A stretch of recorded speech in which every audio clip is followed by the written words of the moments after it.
So yeah, we will have some time this morning to talk about balancing workload in schools. And before we do that, I'm just going to share a little bit around the national picture.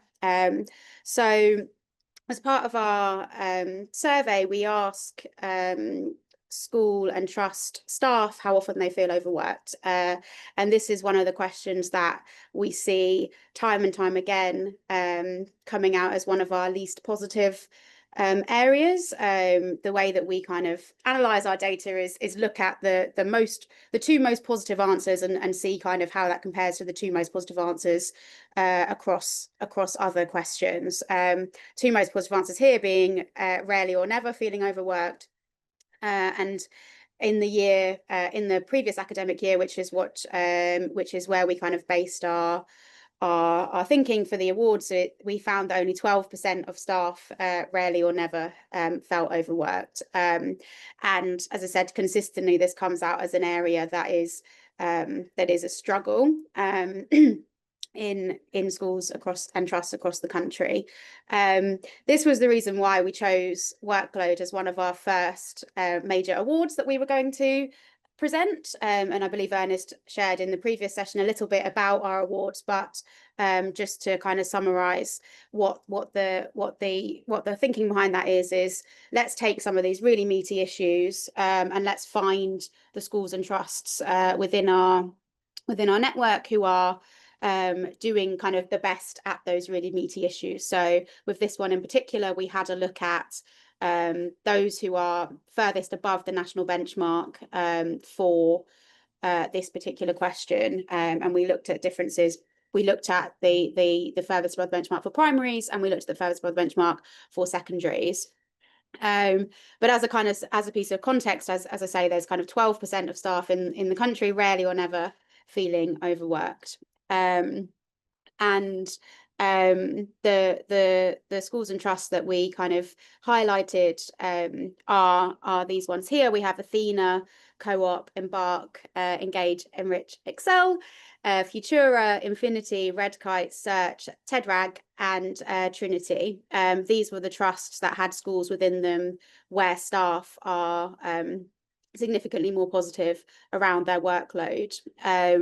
And we said to them, okay, what is it that you're doing? And we interviewed those who were available over the course of a few months, and we collected all of that information into this good practice guide, which we can share in the chat for anybody who hasn't read it. And Gavin, David, and I will dig into more detail on the kind of special of the things that make the schools and their trusts so special, but just as a really kind of high level summary of the key themes that we saw across all of these 10 schools were a kind of dual cultural push that we have high expectations.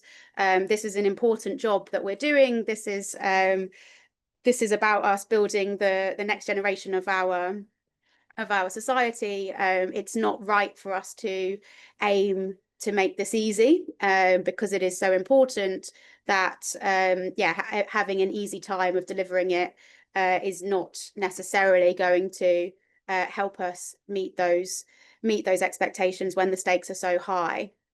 But that should come along with a culture of support and gratitude. So the trust that we kind of were that we were speaking to, there seemed to be this kind of tension between and this positive tension of, yes, we're going to set really high expectations, but we're going to make sure that we're supporting you, giving you guardrails, giving you support, and saying thank you, and being very clear about what we appreciate and what are the things that different schools or different departments or different people within those schools are doing that is helping to meet those high expectations. Another one of the clear themes was around policies, and trying to strike that balance in between that tension of kind of having everything clear and everything in a policy, so that nobody needs to question what they're doing. The kind of the path is set, and going too far with that and having it so everybody has to jump through 10 hoops just to perform a kind of simple task. So in most of the discussions that we had, there was this sense of this, again, positive tension between policies that empower and making sure that they aren't that they don't stifle, and again avoiding that sort of sense that everybody's free to do as they wish, which can lead to inefficiencies and a lack of understanding and knowledge sharing and reinventing the wheel and all of that kind of thing.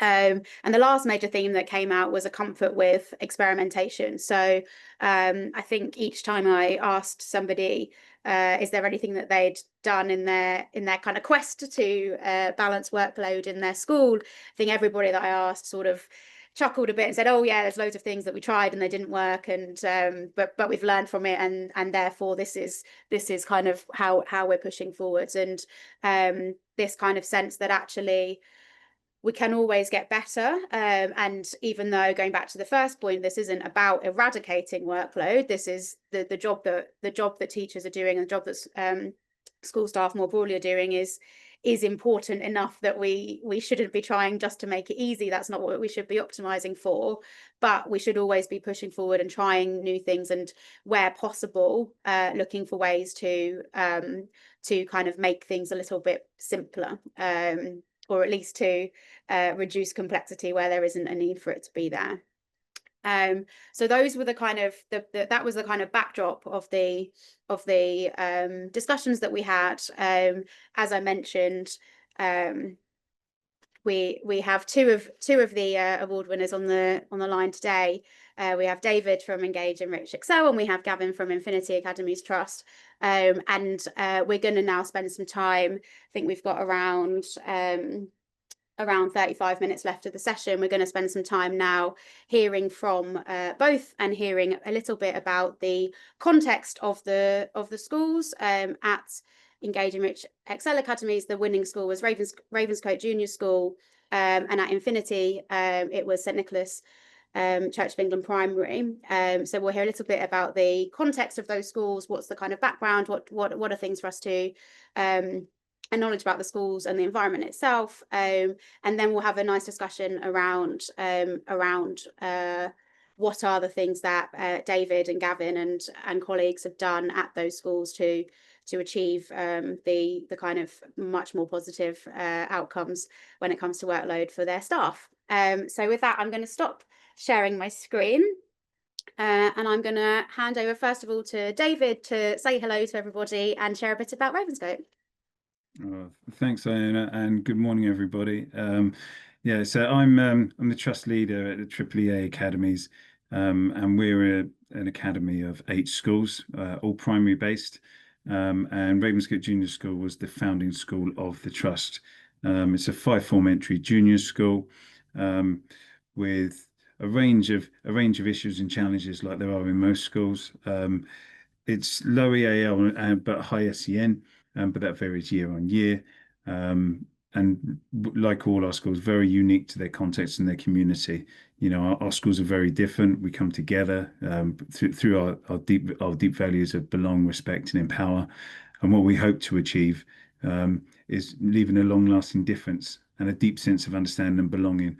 And what's been key with that is we get, you know, as Dawn said earlier, we understand all the compliance elements of our job, but what we want to be able to do is create cultures that are positive, that have an impact, and have a deep sense of belonging for both staff, pupils, and the local communities.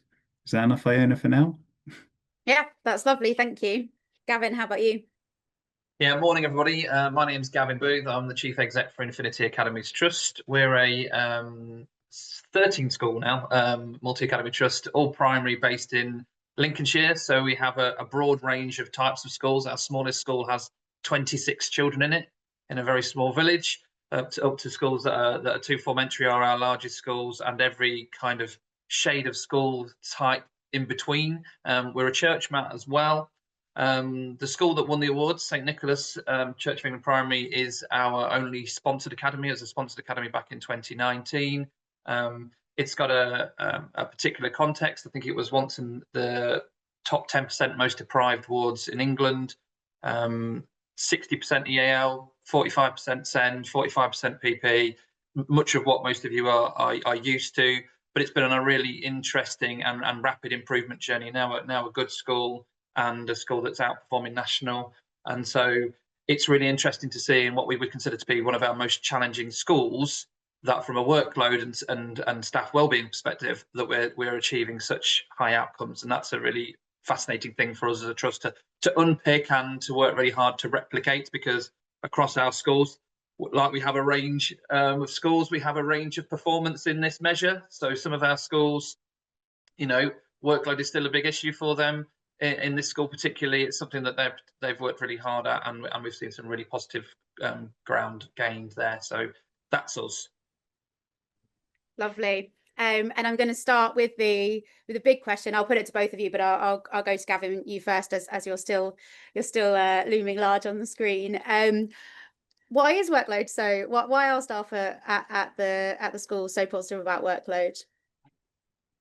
I think for us, we've, as a trust and as the school particularly, we've worked really hard to make workload a kind of daily conversation, as opposed to one-off events or kind of big initiatives. It's really about avoiding it being tokenistic and looking at kind of small gradual implementation, iteration and change over a period of time. And I think one of the things that the school's done, I think it's something David referred to, is about building from the kind of the culture and building out from that. So the staff team are really committed to turning this school around. They're really committed to the children that they have within their school. And so framing every decision around approaches to workload, changes to curriculum, development around assessment is all geared around meeting the needs and being really clear about how this is going to improve life for the children that we serve. And I think one of the things the school's been really keen to do is just to take that extra 2 minutes or that extra 2 steps to really explain the rationale behind change and how that change is going to be for the benefit of pupils, but also for the benefit of staff. I think the other thing that they've been really mindful about doing is stripping things away as well. We have a tendency in education to continue to add and add and add, and are not always so good at taking things away. So part of the function of the trust has been to remove certain roles and responsibilities from the school that we can do from the centre to enable that workload to be removed and enable the school to focus on their children. But really looking at how they can bring a level of clarity and conciseness to the way in which they work that doesn't leave anybody having to guess or doing additional tasks that aren't necessary, or trying to outdo their next door neighbour classroom, because the school has developed a kind of a system and a process for virtually every avenue of work that they do that is all stacked behind that. This is for the benefit of our children. So I think that's part of the reason why they've been so successful in this measure. Nice. David, what about you guys? I think it's similar to Gavin. You know, there's one key question that we ask when we're doing anything is how will this benefit the children? You know, and sometimes and through that we have constant monitoring. You know, but with constant monitoring, that's the norm. So that enables us to look at things and you know on a regular basis and say, okay, is that working? Is that not working? What are the hours that you're putting into that? And are we seeing the impact of that? And I think the key thing from that is understanding our communities. You know, because like every school in the country, you can think you're in a secure place, maybe with one year group, but then you'll get a new intake and things change, and staff perceptions to that will change because they got used to what the norm has been. I think for us, as I said, the monitoring goes alongside of it, you know, but it's that monitoring of what difference does it make to the staff, and we spend a lot of time, and it's really worth it to spend a lot of time just talking to all members of staff. Yeah, the Adurio survey we've used for a number of years, and it's one of our key mechanisms for really finding about everything. But we go in, we have those meets, and we have those discussions with staff, and you know it's taken a while for us to get to where we are, and we're never complacent with workload. I think some of the language around workload and staff wellbeing is something that we've learned over the time. You know, I'd love to say, oh yeah, we're going to reduce your workload, but actually reducing your workload is like a set target. So it's how we as a trust can support your workload and within schools. And I think it's that change of supporting workload as to reducing workload is a key thing, because there's seasonal bits, I say, throughout a year when workload is heavier. But I sit there with our heads and I sit there with the senior teams and I go, okay, right, if this has been an issue at this time of year, how do we plan ahead for next year? What can we change? Because if we don't change anything, we'll never evolve. And I think the other thing that's key to it, which we talk a lot about, is the curriculum. The curriculum in our junior schools, a 4-year journey. In one of our primary schools, it's a 7-year journey, and we'll have peaks and troughs, and it'll be a roller coaster at times. But actually, it's recognizing that and being able to step back and go, okay, this has been a tough week. How's that working? And what can we change over the 7-year period so all the pupils really benefit? When we, like lots of schools years ago, set up wellbeing committees. And I remember going to some of the wellbeing committees and sitting there, and they were quite negative. And I said at the end of one of them, I said, it's great that we're getting together to discuss our concerns. I said, but how are we impacting on systems and processes? Because if all it is a pit where we talk about what the concerns are and we don't talk about the impact, from our perspective, we're in charge. We can actually change the systems and the processes. And I think one of the things that we did, and we did this across the trust, which was really key, is we looked for that staff motivation side of things. We changed our appraisal system about 5 years ago. We went away from the targets, particularly for some of our more experienced teachers that were at the top of their scale. And we introduced a process which we call motivational interviews. And, the targets and the teacher standards are what they are. But actually, the motivational interviews are there looking at an individual and saying, okay, what can we do? How can we achieve this? If we have to sit there with the management team and work out the key targets, that's fine. But let's take things in bite-sized chunks. Let's really look at the small things that we can make a difference of. There's no harm. There's no room for us to come in and say, actually, that isn't good enough. It's a case of we're in this together. Let's tweak one thing at a time. And again, that links in with the monitoring side of things. Great. And I think both of you then spoke about the kind of the things that you're doing trust-wide, and obviously I think, Gavin, it was you who said at the beginning that you have quite a range of outcomes, particularly when we look at that question, the how often do you feel overworked? How do you see that kind of interplay between the individual schools, and like, where do you decide these things are going to be a trust-wide thing or these things are going to be a school-wide thing, versus where you're giving the schools or the individuals kind of more of that freedom to build their own plans and perhaps risk going too far into the sort of everybody reinventing the wheel end of the spectrum? It's $1 million question, I think, isn't it, all the time? I suppose for us, a lot of what we do is geared around kind of principles and frameworks. So we're putting that supporting mechanism around schools and then allowing them the freedom to develop within those kind of broad lines that we're providing. Where we see that difference in that kind of workload perception, often that matches the time spent in the trust. So the longer you're in, the more positive the response to the workload question. When you join a trust, there are significant elements of change. There is also a kind of element of challenge in terms of adopting new systems and processes that kind of have a bit of an impact. There's also getting to a point of an agreed view on what workload really is. And I totally agree with what David says. I once had a big group of teachers in front of me and I said, workload's a real concern. What are the things you would like to get rid of? They effectively defined the teacher standards for me. And I said, well, yeah, we could get rid of all those things, but you'll no longer be a teacher. So that is the job, and part of that is the thing to consider. So for us, workload is a perception and a process thing, as opposed to something to be got rid of, and it's a journey to walk through. But what we're saying to our schools is we are empowering you to be able to make decisions that are right for you, your children, and your staff.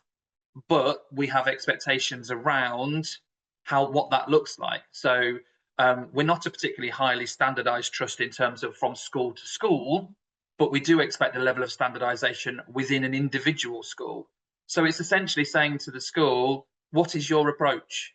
What is the expectation that you want to see in your classrooms? What is the approach to your curriculum within your school? That doesn't have to mirror the next Infinity Academy down the road, but you actually absolutely need to nail your colours to the mast and say that, because our experience in talking to staff is that systems reduce anxiety where they're well thought through and well planned. So no longer are those class teachers guessing well, how does the head want me to do it? Where should I do? I'm looking at the next teacher along the corridor to say, should I be doing it like them and do it like this? The school has actually codified their expectations around delivery, around curriculum, around behaviour, and that provides a really kind of supportive mechanism to staff. And in terms of their workload, they know what's expected of them, they know what to deliver. They still have freedom within that framework to make their class their own, to be the, you know, to deliver the best geography lesson they can within that context of the curriculum designed, but they're not at sea in terms of wondering what is expected of them. And I think, you know, where we've seen that come to the fore and schools be really clear about the way in which they work, the expectations they have of their staff team, why they have those expectations and how they impact on children and children's journey through the school. You know, we have in our school, we have a set expectation around classroom display, for example, but the reason for that is it supports our EAL learners as they transition from your room to the next room to the next room. And that really helps staff to understand what's required of them and how they can support that child's journey, as opposed to who's got the most attractive classroom space compared to the one before, who can do the biggest and brightest display. It's much more centered around, as David started off by saying, around impact. And I don't think I can underestimate that kind of approach to kind of really codifying the expectations for staff. So from us as a trust, it's we expect you to have done that work as a school. What that looks like in your individual school may look very different to the school down the road, as long as you're working within the broad framework and principles that the trust has developed. We also have a series of kind of trademarks that are kind of working practices that we have across all of our schools that kind of effectively build effective teams and positive teams. So simple things like commitments that are made by the whole staff team to sticking to deadlines, commitments by leadership to introduce changes gradually and limit the number of significant changes they do within a year, commitments around everyone having a shared responsibility for the school and the school environment. And these kind of agreed trademarks that we have, again, remove that kind of uncertainty around, well, whose job is it? Is it my job? Should I be doing it? What should it look like? And starts to really doing it. It can sound a bit kind of top heavy. It's really not. It's just putting that kind of skeleton in place for schools that then they put the flesh on, that is bespoke to their context and the children that they're serving and the staff that they're working with. Yeah, I love that. I think the kind of freedom within a framework thing is nice. It feels like you're doing as much as you can to kind of strip away the complexity, and then within that, giving people their kind of playground to work with. Yeah, David, and how about the approach at EEA? One of the things we actually developed was a staff charter, you know, which goes across the trust from that point of view, and that's really a case of just we wanted to define what we expected from a cultural perspective. You know, so for example, smile, don't wear your stress, you know, and be those role models. That sometimes the simplest things are the most important things. Don't let a child walk past you without saying hello to them. Treat each other as you want to be treated. And some of them can sound like cheesy lines, but it's not just how we treat the children, it's how we treat each other. You know, years ago, as a head, I would sit there and do a State of the Nation speech. Really, I don't really agree with this, but we have to do it because it's statutory stuff.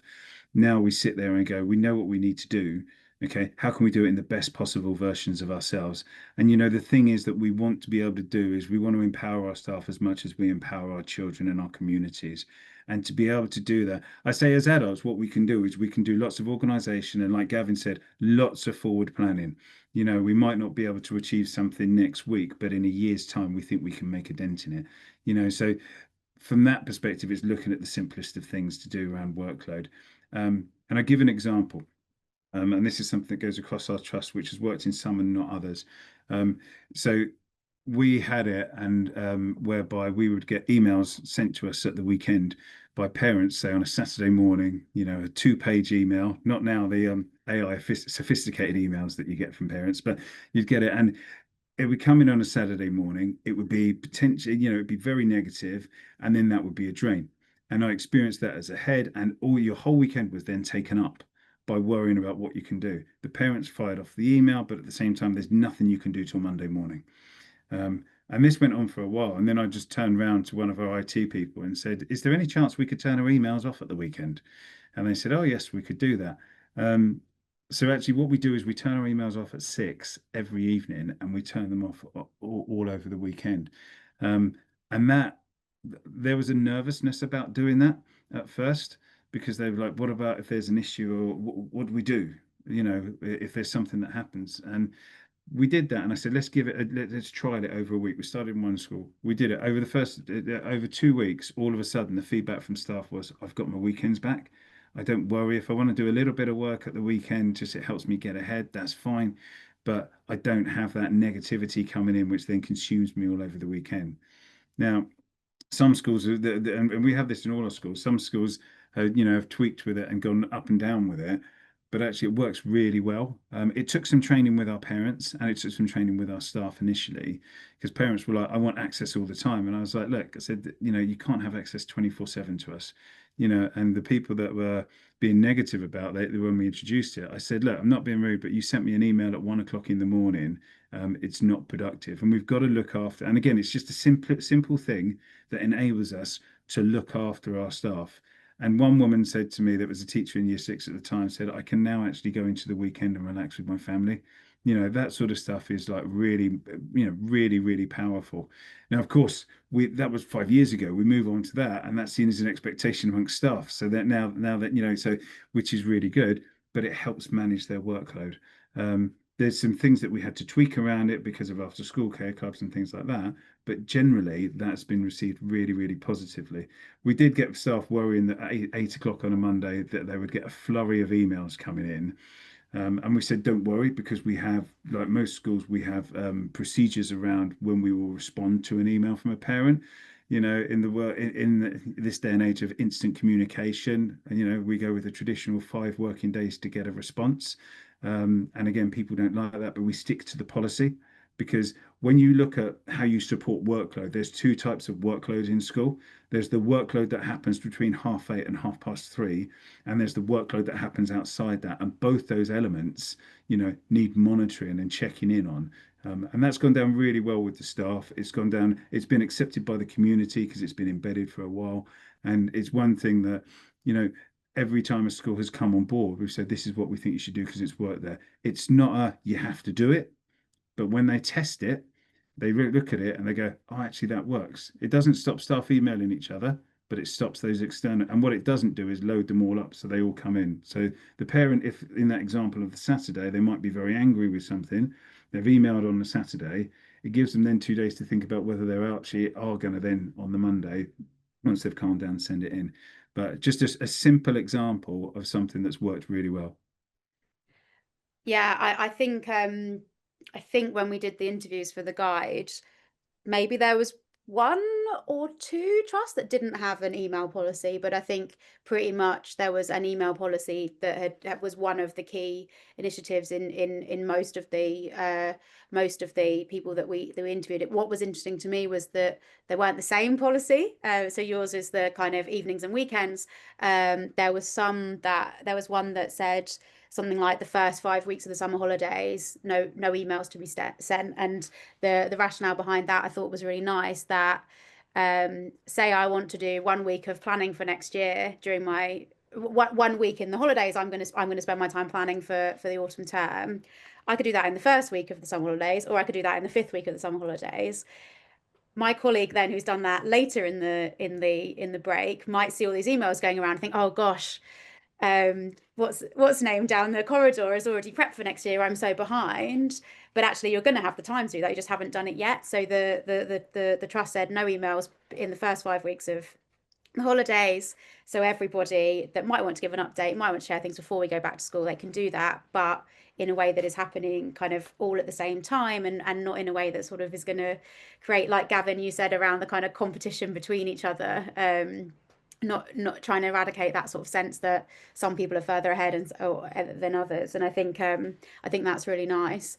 I'm just going to turn to everybody in the room and say that we will be doing some questions from the audience soon. So do start adding any comments, any questions in the chat as a comment, or put your hand up if you would like to ask either David or Gavin a question. But I do have some that are already prepared that I will keep working my way through. So the first one for me is how do you decide what initiatives are worth implementing?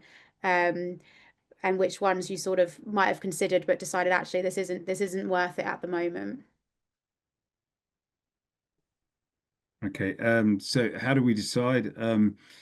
Well, we get, monitoring identifies an issue, or staff tell us what the issue is and everything. So then we look at it and we think, okay, is there anything we can do internally to resolve that? And then is there anything external that we can look at? So, for example, marking, is one of those things that can, take a huge amount of time. And a few years ago, we looked at it and we said, look, we need to address this because people are working into the evenings. What can we do?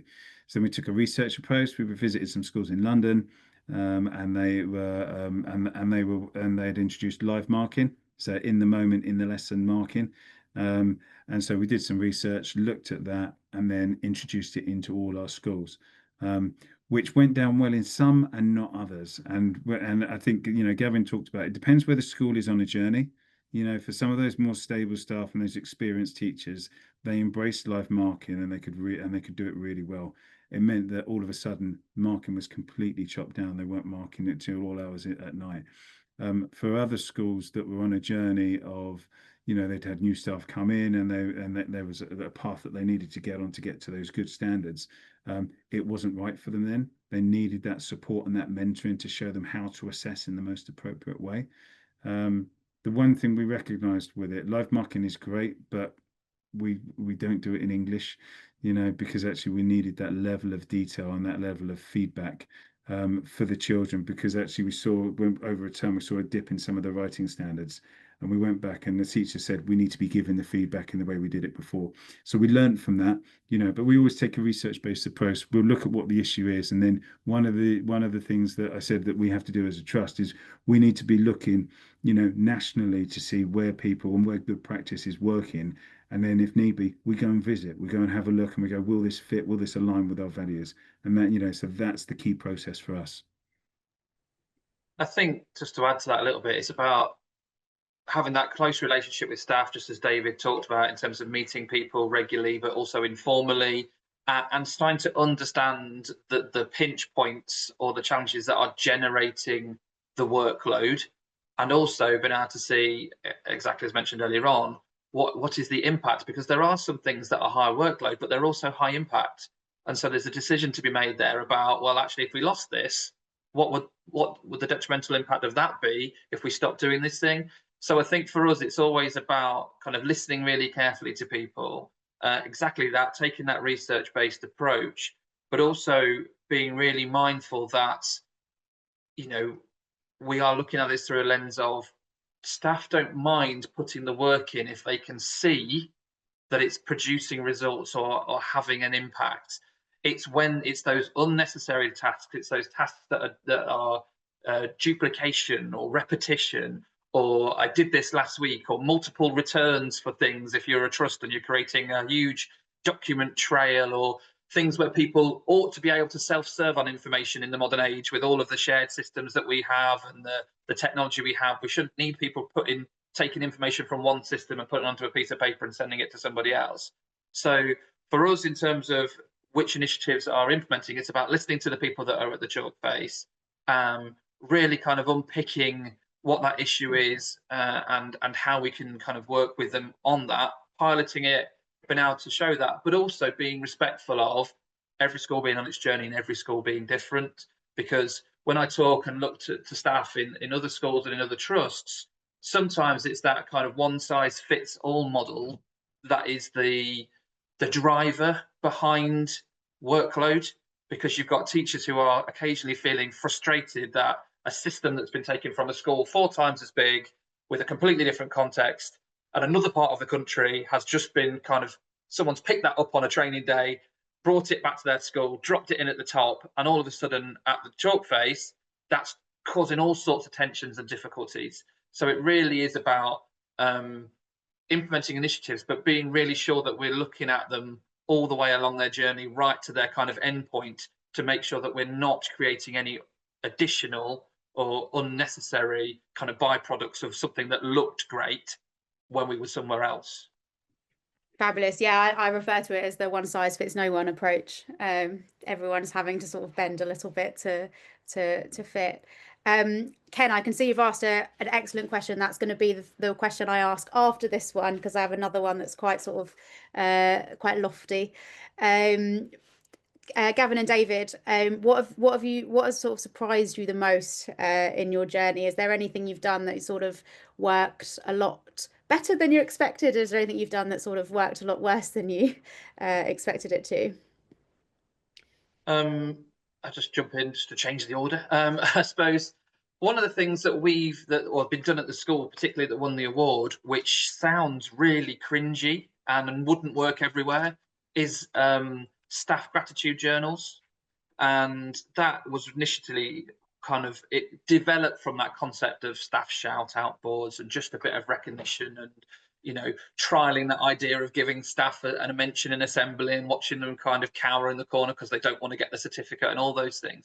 And so what the school has done is developed these gratitude channels, which every single member of staff has their own, and then they have certain points in the year where those journals are kind of effectively mixed up, and a different member of staff picks up your journal, and in it they write about you, and they write what they're grateful for in terms of you and what you contribute to the workplace and how you've helped them, and they sign it off, and then that kind of goes around. So over the course of the year, every member of staff writes in everybody else's gratitude journal, and at the end of it you've got this fantastic document that in terms of your kind of value as a member of the team and what you're contributing, really does leave you with a positive feel about being part of the workforce. And that sounds really kind of like twee, and yet the staff absolutely love it, because busy schools, busy lives, very few people get the chance to kind of stop somebody in the corridor. And as much as we try and have that culture of saying thank you, sometimes it's missed. It's very easy for staff to feel, particularly some members of staff, depending on their roles, that they're not having an impact. And actually, this is for all roles, so it doesn't matter whether you're a cleaner or a midday supervisor or the head teacher. Everybody has one, and what they do is they really start to feel that they are part of the team. They're adding to the school. They're raising that kind of culture, and that was something that I just didn't anticipate working, and has yet gone down an absolute storm in the school. I love that. Yeah, I think, and you know, that phrase cheesy, I think, you know, there's things that you could look at and you go, they're cheesy, you know, like shout out boards, and we've done those and everything. But again, these are allowing people to have fun, you know, to make sure that they generate that team atmosphere, you know. So for example, you know, in the school we've had it where there's a case of there's like a book that's gifted, and once you get that and it's anonymously done, then you have to pass it on to someone else that stands out, and staff love that, you know, from that point of view. We've also had in some of our schools where they've done their own traitors program within the school to create an essence, you know, of teamwork and everything. And the buzz across that school has been amazing. But I think it's, you know, it really is looking at those things, allowing those heads. One of the things, you know, across our schools, whilst our curriculums are different, our heads will come together and share what they do. And some will say, actually, that won't work with my school, or that will work with my school, you know, but it's given them that opportunity. One of the things that I guess that's been really successful that goes across all the schools is, you know, when you work in teaching, you have that guilt, you know, and what I mean by that guilt is, oh God, can you imagine going out on a school night, you know, as opposed to, and you compare it to other people's jobs in the private sector. And, you know, we have our set term dates and everything, but we introduced, I know lots of schools do it, like wellbeing days. And wellbeing days were introduced a few years ago, whereby as a member of staff, you're entitled, doesn't matter what member of staff you are, you're entitled to a day a year to go and do something on a school day. And we'll cover the cost of it, and we'll cover that. So if you want to go to the tennis, you can. If you want to go to a wedding because one of your friends is getting married on a school day and you have to plan your wedding always in school holidays, you can. And they've had a really, really positive impact. and how they're organized and structured, is one thing. But again, it's about forward planning, and it's making sure that if someone has put in for a wellbeing day, that's been agreed, a term in advance, and there's a clear structure for that. But that's been really, really positive. And going back to Ken's point, and it sort of links to your next question of has that improved staff absence? 100%. It's improved staff absence because they also know that when we align it, that the wellbeing days are an entitlement, but if you have issues with staff absence, one of the first things to go is your wellbeing day, and they really, really value those things.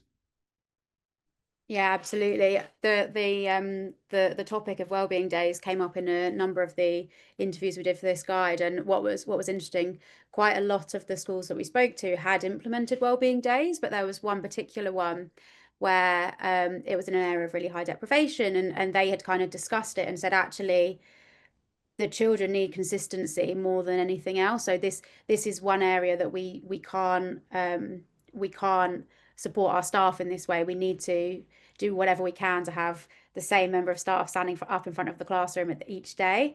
And so they had kind of thought about it, said, actually, this doesn't work for our context. What are the other ways that we can assess that? And I think that's a really nice example, going back to that kind of, okay, what's the impact? What is the thing that it's really, really aiming for? We've got just a few minutes left of the chat. Alison, I can see your question. I will write the answer in the chat afterwards on how many staff participated. But now it's time for Ken's question. Yeah, David, do you want to elaborate on the absence thing you've mentioned around the wellbeing days? Is there anything that you've seen elsewhere that has kind of impacted staff absence? Probably the biggest thing that we've embraced, and we had to do a lot of work, and it might sound is flexible working. And I think that's one of the things, that traditional thing of, some of our schools, they just want the same teacher all week, full time, and that's great. But actually, when you look at some of the challenges we've had with recruitment, we've then said to staff, okay, from a flexible working perspective, how can we make this work? And that has really been quite transformational. It's attracted more people into the schools, but it's also enabled us to, because the curriculum, and it goes back to what Gavin said, the curriculums are codified, so they're very much set, so getting the staff to come in, that has worked really well. So the flexible working, it's not always possible for it to work, but where we do look at that in a lot more broader sense than we ever did. And I think most schools probably do at the moment now. I think the other thing that I'd say that's impacted on absence, and again, it links in with asking, through an Adurio survey to our staff, please tell us what you think. It's then the follow up to that. You told us this, we did this. You told us this, we did this. And then every now and again, you have to do a reminder to everybody to say, just from how we're trying to support your workload, these are the measures that we've put in place. And so if I go in and speak to a head that might say their workload's high, the first question I'll ask them is, okay, so tell me about dedicated headship time. Have you been taking that time? Because sometimes that will be the last thing that they take. And we start the conversation from their perspective, from that humanistic side of things, when we look at it and go, how are you looking after yourself? In the same way that we'll turn around to staff and they'll go, oh, I've worked all weekend. And we're like, so why? We're like, why have you worked all weekend? Because we haven't been asking you to do that. So again, you have to over communicate those things and be as clear as possible. But they're the sort of things that have really helped. We have seen an increase in absence and in the schools where recruitment is more challenging, but then that's where you've got to get them to a certain point with the systems, which when you look at, and I say the research that we generate through a number of things, including the Aduro surveys, we can track the pathways of schools on their journeys, with regards to where they are with workload. And sometimes it's redefining some of the questions, because workload will come up in the same way that sometimes behavior will come up, and it's saying those things to the staff, when they're in the midst of it, that some children love coming to school to learn, whereas others just come to school to be loved. And actually having those conversations is really key. But it's that clarity of understanding and that over communication. And yes, has absence improved? Yes, but retention has also improved, because people are now looking and going, okay, I want at that next stage in my career, can I get it within the trust or within the school? If yes, I'm going to stay. If no, what is the offer that another school or trust or someone down the road is going to give me, because I'm quite comfortable with the balance that I've got. And we spend a lot of time saying to our staff, thank you, but actually thank you with meaning, because at times, you know, our staff and our teachers, they will sacrifice part of their own family life for the benefit of our children. And sometimes it's important to point that out, so if they've done the Saturday fete, that turning around and saying, we really appreciate that, but there's that flexibility there too, just to make sure that they're with us on a journey, and I think that's the thing. It's making sure that we can also plot out with them what their professional development is, but what their career is. And also, if they turn around to us and say, I'm quite happy doing what I'm doing for now, then that's fine too. It's that person-to-person chat. But as Gavin said at the beginning, we know the compliance side of things and the backdrop of things. We know what we need to do, but there are ways where we can actually be flexible with the staff. Wonderful. We are slightly over time now. So Gavin, do you have anything you want to add on the absence side of things? Just really, it's that where we see the lowest staff absence, it's where they have the strongest team and school culture. So, often we look at workload through a kind of in isolation and think it's just about taking away tasks or replacing tasks. Actually, how people feel about workload is a perception of how they feel part of the whole school and the culture and how they're part of that team. So, for us, it's not surprising that where we see our schools coming out strongest on values is where we see them come out strongest on workload, because the two things go hand in hand. So, that's what keeps people with a bit of a sniffle and a bit of a sore throat at school. It's because they know that they are part of that team. They know what their work means. They know the impact that they have. They know the impact of them being not there has on everybody else. So they're committed to that journey. And so culture is king in the whole piece.